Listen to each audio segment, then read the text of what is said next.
Hello guys, Pathanamthitta സീരിയലിൻ്റെ പുതിയ episode റിവ്യൂയിലേക്ക് സ്വാഗതം. അങ്ങനെ മൂർത്തി സാറ് അവനങ്ങ് വരണമെന്നില്ലെന്നാന്ന് പറയുമ്പോൾ നയനയാകെ വിഷമിച്ചിരിക്കുകയാണ് കേട്ടോ. പക്ഷേ അപ്പോൾ തന്നെ മൂർത്തി സാറ് പറയുകയാണ്, അതൊക്കെ അവൻ പറയുന്നതേ ഉള്ളൂ, വരണമെന്നില്ലെന്ന് അവൻ്റെ മനസ്സിലെങ്കിൽ മോൻ പറയുന്നെങ്കിൽ വരണമെന്ന് അവൻ്റെ മനസ്സിലെന്ന് പറയുകയാണ് കേട്ടോ. ഇതൊക്കെ കേൾക്കുമ്പോഴത്തേക്ക് നയനയ്ക്ക് ചെറുതായിട്ട് സന്തോഷമൊക്കെ ആവുകയാണ് കേട്ടോ. എന്നാലും മുത്തശ്ശിയും പറയുന്നുണ്ട്, എന്നാലും മോൾ ഇവിടെ കുറച്ച് നാളുകൂടെ നിൽക്കുക, അബിയുടെ കല്യാണത്തിന് മുമ്പ് അങ്ങ് വന്നാൽ മതി, എല്ലാവരും കൂടെ കുടുംബമായിട്ട് വന്നാൽ മതി, അതും ആദർശ് വിളിക്കുവാണെങ്കിൽ വന്നാൽ മതി എന്ന് പറയുന്നുണ്ടോ. ആ സമയത്ത് ഗോവിന്ദൻ പറയുന്നുണ്ട്, പരസ്പരം വാശിയൊക്കെ കാണിച്ച് അവസാനം ബന്ധം മുറിയരുതെന്ന് എനിക്കുള്ളൂ സാറേ, വേറെ ഒന്നും ഇല്ല എന്ന് പറയുമ്പോഴത്തേക്കും മുത്തശ്ശിയും പറയുകയാണ്, അങ്ങനെയൊന്നും ഉണ്ടാവില്ല, എന്തായാലും ഞങ്ങളിപ്പോൾ ജീവിച്ചിരിപ്പില്ലേ, മോൾ എന്തായാലും ഇവിടെ നിൽക്കുക, മോൾ കുറച്ച് ദിവസം സമാധാനമായിട്ട് നിൽക്കുക, അല്ലെങ്കിൽ മോൾ പോകുന്ന പിന്നെ അവിടെ അടുക്കളയിൽ കയറാത്ത 2 ആൾക്കാരുണ്ട്, എല്ലാവരും ഒന്ന് പഠിക്കട്ടെ എന്നൊക്കെ പറയുവാണ് കേട്ടോ. അതേ സമയത്ത് നമ്മുടെ നയന ചെറുതായിട്ട് ചിരിച്ചുകൊണ്ടൊക്കെ നിൽക്കുന്നുണ്ട് കേട്ടോ. അങ്ങനെ തന്നെ ആട്ടേന്ന്. എന്നിട്ട് മുത്തശ്ശൻ പറയുന്നുണ്ട്, ഇനിയിപ്പോൾ ആദർശ് വിളിച്ചില്ലെങ്കിൽ കല്യാണം കഴിയുമ്പോൾ മോൾ തിരിച്ചു പോരെ, അല്ലാത്തൊരു സ്നേഹത്തിൽ കാര്യമില്ല എന്നുള്ള രീതിയിൽ പറയുവാണ്, പിന്നെ എന്ത് വേണമെന്ന് ഞാൻ തീരുമാനിച്ചോളാം എന്ന് പറയുവാണ്. ആ സമയത്ത് ദേവയാനി ഇങ്ങനെ അവിടെ അതിലെ കൂടെ നടക്കുവാണ് കേട്ടോ. എങ്ങനെയും അവളെയും കൊണ്ടൊന്ന് വന്നാൽ മതിയായിരുന്നു എന്ന് പ്രാർത്ഥിച്ച്. ആ സമയത്ത് ജലജയും ഇത് നോക്കി വരാന്തയിൽ ഇരിക്കുവാണ് കേട്ടോ. എങ്ങനെയും നയനയും കൊണ്ട് വന്നാൽ മതി, പണിയെടുത്തും മടുത്തും ഇവിടെ കിടന്ന് ഇത്രയും വലിയ വീട് തൂത്തുവാരി മനുഷ്യനെ നടുവൊടിഞ്ഞു എന്ന് പറഞ്ഞു. എന്നാലും പരസ്പരം രണ്ടുപേരും നേരിട്ട് കാണുമ്പം ദേവയാനി പറയുകയാണ്, അവളെയും കൊണ്ട് വരരുതെന്ന് പ്രാർത്ഥിച്ചുകൊണ്ടിരിക്കുന്നതെന്ന് പറയുമ്പോൾ ജലജ മനസ്സിൽ പറയും, നിങ്ങളെന്താ പറഞ്ഞേക്കുന്നതെന്ന് എനിക്കറിയാം, എങ്ങനെയും മരുമോൾ വരാൻ വേണ്ടി നോക്കിയിരിക്കാമെന്ന് എനിക്കറിയാം, എന്തായാലും അവളൊന്ന് വന്ന് കിട്ടിയാൽ മതിയായിരുന്നു എന്ന് രണ്ടുപേരും പറയുവാണ്. ആ സമയത്ത് കനക അവിടെ വന്നിരിക്കുമ്പോൾ ഇവർ പറയുവാണ് അവർക്ക്, അവളെ കൊണ്ടുവരാതിരുന്നാൽ മതിയായിരുന്നു, അച്ഛനോട് ഞാൻ പ്രത്യേകം പറഞ്ഞിട്ടുണ്ട് എന്നൊക്കെ പറയുമ്പോൾ കനകയ്ക്ക് ഇത് മനസ്സിലാവുന്നുണ്ടോ. കനക പറഞ്ഞു, നോക്കിയിരുന്നു എൻ്റെ മോള് വരുന്നത്, അവളവിടെ സമാധാനമായിട്ട് ഇരിപ്പുണ്ട് എന്ന് പറയുവാണ് കേട്ടോ. പിന്നെ കാണിക്കുന്ന പവിത്രയോട് വന്നിട്ട് പറയുവാണ് നമ്മുടെ ആദർശ്, ഞാൻ എന്തായാലും വീട്ടിൽ പോവാം, ചെറിയൊരു തലവേദന വന്നു. അപ്പോഴത്തേക്കും പവിത്ര പറയും, എന്ത് പറ്റി സാറെന്ന് പറയുമ്പോഴത്തേക്കും, എന്ത് പറ്റിയെന്ന് അറിയണോ, നിനക്ക് നിർബന്ധമാണോ, നീ നയനെ വല്ലതും വിളിച്ചായിരുന്നു എന്ന് ചോദിക്കുമ്പോഴേക്കും പവിത്ര പറയും, ഇല്ല സാർ ഞാൻ വിളിച്ചില്ല, എന്ത് പറ്റി സാറെന്ന് പിന്നെയും ചോദിക്കും. ഒന്നുമില്ല, ഞാൻ പോവാമെന്ന് പറഞ്ഞ് ആദർശ് അവിടെ നിന്ന് ഇറങ്ങുവാണ് കേട്ടോ.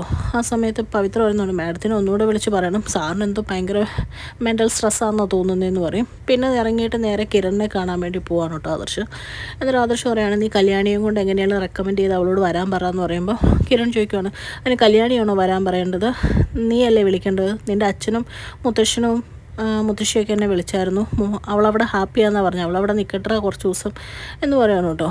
അപ്പോഴത്തേക്കും ആദർശ് പറയണം, അല്ല എല്ലാവർക്കും വേണ്ടിയിട്ട് ഞാൻ പറഞ്ഞു എന്നേ ഉള്ളൂ, അവളില്ലാത്തതുകൊണ്ട് ആകെ താളം തെറ്റി കിടക്കുകയെന്ന് പറയുമ്പോഴത്തേക്കും കിരൺ പറയുന്നുണ്ട്, അവൾ നിൻ്റെ ജീവിതത്തിലോട്ട് വന്നിട്ട് നിനക്ക് നേട്ടങ്ങളല്ലാതെ എന്തെങ്കിലും ഉണ്ടായിട്ടുണ്ടോ, നിനക്ക് അവളോട് സ്നേഹം ഇല്ലാഞ്ഞിട്ടാന്ന് പറയുമ്പോൾ ആദർശ് മനസ്സിൽ പറയുന്നുണ്ട്, ഞാനവനെ സ്നേഹിക്കുന്നില്ല എന്നൊന്നും നീ പറയണ്ട, അവൾ പോയ പിന്നെ എനിക്ക് അവളോടുള്ള സ്നേഹം മനസ്സിലായി തുടങ്ങിയെന്ന് ഇങ്ങനെ മനസ്സിൽ പറയണം കേട്ടോ.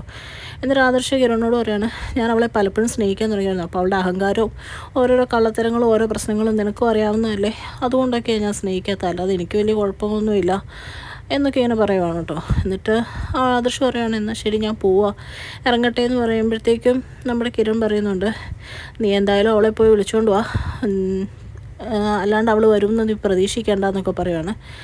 അപ്പോഴത്തേക്കും നമ്മുടെ ആദർശ് പറയാണ്, എല്ലാവർക്കും വേണ്ടി ഞാൻ വിളിക്കാം എന്ന് പറയുമ്പോഴത്തേക്കും കിരൺ ആദർശിനോട് ചോദിക്കുകയാണ്, നീ അതുകൊണ്ട് ഇതുകൊണ്ട് അവർക്ക് വേണ്ടി എന്നൊക്കെ കുറേ നേരമായല്ലോ പറയുന്നത്, അതിന് വേണ്ടിയിട്ടാണോടാ നീ വിളിക്കുന്നതെന്ന് ചോദിക്കുമ്പോൾ കളിയാക്കി ചോദിക്കുവാണ് കേട്ടോ. അപ്പോഴത്തേക്കും ആദർശിനോട് പറയുകയാണ്, നീ എന്തായാലും ചെന്ന് വിളിക്കുക എന്ന് പറയുമ്പോഴത്തേക്കും ആദർശ് പറയാണ്, ശരി ഞാൻ വിളിച്ചോളാം, നിൻ്റെ ഉപദേശത്തിന് നന്ദി, ഞാൻ പോവാമെന്ന് പറഞ്ഞ് ഇറങ്ങുവാണ് കേട്ടോ. പിന്നെ കാണിക്കുന്നത് ജലജയും ദേവയാനിയും കൂടെ അവിടെ വെയിറ്റ് ചെയ്തിരിക്കുമ്പോൾ ഒരു കാറ് വരുവാണേ. ആ സമയത്ത് അവർ നയന വന്നതായിരിക്കും മുത്തശ്ശിയും കൂടെ ഓർത്തിങ്ങനെ ഇരിക്കുമ്പോഴത്തേക്കും ആദർശ് കയറി വരും കേട്ടോ. അപ്പോഴത്തേക്കും ചോദിക്കും, ജലജ ചോദിക്കും, നീ എന്താ നേരത്തെ വന്നതെന്ന് ചോദിക്കും, പറയും, അല്ല ഒരു ചെറിയൊരു തലവേദന പോലെ എന്ന് പറയും.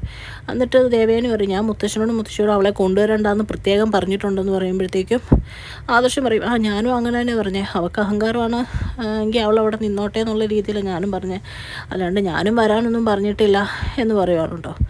അവരിങ്ങനെ സംസാരിച്ചുകൊണ്ടിരിക്കുന്ന സമയത്ത് അടുത്തൊരു വണ്ടി വരുവാണ്, അത് മുത്തശ്ശിയാണ്.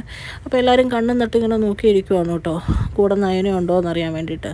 എല്ലാവരും മനസ്സിൽ നയന വരണേ എന്ന് പ്രാർത്ഥിച്ചുകൊണ്ടിരിക്കുകയാണ്. പക്ഷേ വന്നിറങ്ങുമ്പോൾ മുത്തശ്ശിയും മാത്രമേ ഉള്ളൂ കേട്ടോ, വേറെ ആരും വന്നിട്ടില്ല. ആ സമയത്ത് ഇത് കാണുമ്പോഴേക്കും അവർക്ക് ചെറിയ വിഷമമാവും. ആ സമയത്ത് നമ്മുടെ മുത്തശ്ശൻ ചോദിക്കുന്നുണ്ട് ആദർശനോട്, എടാ ആദർശ, നീ സത്യത്തിൽ നയനമോളെ സ്നേഹിക്കുന്നതെന്ന് പറയുന്നത് ഉള്ളതാണോ? കാരണം ഉള്ളതാണെങ്കിൽ മോള് ഇങ്ങനെ പിരിഞ്ഞ് നിൽക്കുമ്പോൾ മോളുടെ മുഖത്ത് ഇത്ര സന്തോഷം ഉണ്ടാവുമല്ലോ, ഇത് മോളവിടെ ഹാപ്പിയാണ്, ഹാർഡ് വർക്കും ഗാലറിയും പരിപാടിയൊക്കെ ആയിട്ട് സന്തോഷമായിട്ടാണ് ഇരിക്കുന്നതെന്ന് പറയുകയാണ് കേട്ടോ. അപ്പോഴത്തേക്കും ദേവേന്ദ്രൻ പറയാം അച്ഛൻ അവളെ കൂട്ടിക്കൊണ്ട് വരരുതെന്നുള്ള പ്രാർത്ഥനയിലായിരുന്നു ഞാൻ ഇരുന്നതെന്ന് പറയുവാണ്. എല്ലാവർക്കും ആകെ വിഷമമാവുകയാണ് വരാത്തതിന്, പക്ഷെ ആരും കാണിക്കുന്നില്ല. അതേ സമയത്ത് പറയുവാണ് മോളവിടെ ഹാപ്പി ആയിട്ടിരിക്കുന്നത്, പിന്നെ മോളെ ഞാനെന്തിനാണ് കൂട്ടിക്കൊണ്ട് വരുന്നത്, മോളവിടെ നിന്നോട്ടെ എന്ന് ചോദിക്കുകയും ചെയ്തു എന്ന് പറയുമ്പോൾ ആദർശനാകെ കൂടെ വിഷമമാവുകയാണ് കേട്ടോ. അത് കഴിയുമ്പോൾ മുത്തശ്ശനും മുത്തശ്ശിയും കൂടെ അങ്ങോട്ട് കയറി പോവാണ്.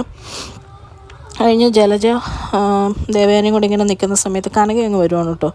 എന്നിട്ട് പറയും ഇന്ന് രാത്രിയിലത്തോട്ട് ഫുഡ് ഒന്നും ആയില്ല എന്ന് പറയുമ്പോഴത്തേക്കും ഇവർ രണ്ടും പറയുന്നുണ്ട് അത് നീ അതോർത്ത് ബുദ്ധിമുട്ടുണ്ടാ, ഞങ്ങൾക്കറിയാം എന്തുണ്ടാക്കണം എന്ന് പറഞ്ഞ് അവർ രണ്ടും കൂടി അങ്ങ് പോവാണ് കേട്ടോ. ആ സമയത്ത് നമ്മുടെ കനക വന്നിട്ട് ആദർശനോട് ചോദിക്കുക എന്താ മോൻ്റെ മൂത്തൊരു വാട്ടം, മോൻ എന്തെങ്കിലും സങ്കടമുണ്ടോ. നയനമോൾ അവിടെ ഭയങ്കര ഹാപ്പിയാണെന്നിങ്ങനെ പറയുവാണ് കേട്ടോ. അത് കേൾക്കുമ്പോഴേക്കും ആദർശന് പിന്നെയും വിഷമമാവുകയാണ്. അപ്പോൾ പറയും അതൊന്നുമില്ല, എനിക്ക് എ സിയിൽ കുറേ നേരം ഇരുന്ന ശ്വാസം മുട്ടലുണ്ടാവും, പിന്നെ ഇന്ന് മഴയൊക്കെ അല്ലായിരുന്നു, അപ്പോൾ അതിൻ്റെ ഒരു ബുദ്ധിമുട്ട്, അല്ലാതെ എനിക്ക് കുഴപ്പമൊന്നുമില്ല, അമ്മയ്ക്ക് തോന്നുന്നതായിരിക്കും എന്നൊക്കെ പറയണം കേട്ടോ. ഇതൊക്കെ കേൾക്കുമ്പം നമ്മുടെ കനകയ്ക്ക് ചെറുതായിട്ട് ചിരി വരുന്നുണ്ട്. എന്നിട്ട് ആദർശം അവിടെ നിന്ന് കയറി പോകണം കേട്ടോ. എന്നിട്ട് കനക ഇങ്ങനെ ചിരിച്ചുകൊണ്ട് നിൽക്കുന്ന കാണിച്ചുകൊണ്ടാണ് കേട്ടോ ഇന്നത്തെ എപ്പിസോഡ് അവസാനിക്കുന്നത്. ചാനൽ ഇഷ്ടപ്പെട്ട് കഴിഞ്ഞാൽ ലൈക്ക് ചെയ്യാനും സബ്സ്ക്രൈബ് ചെയ്യാനും കമൻറ്റ് ചെയ്യാനും മറക്കരുത്. Thank you.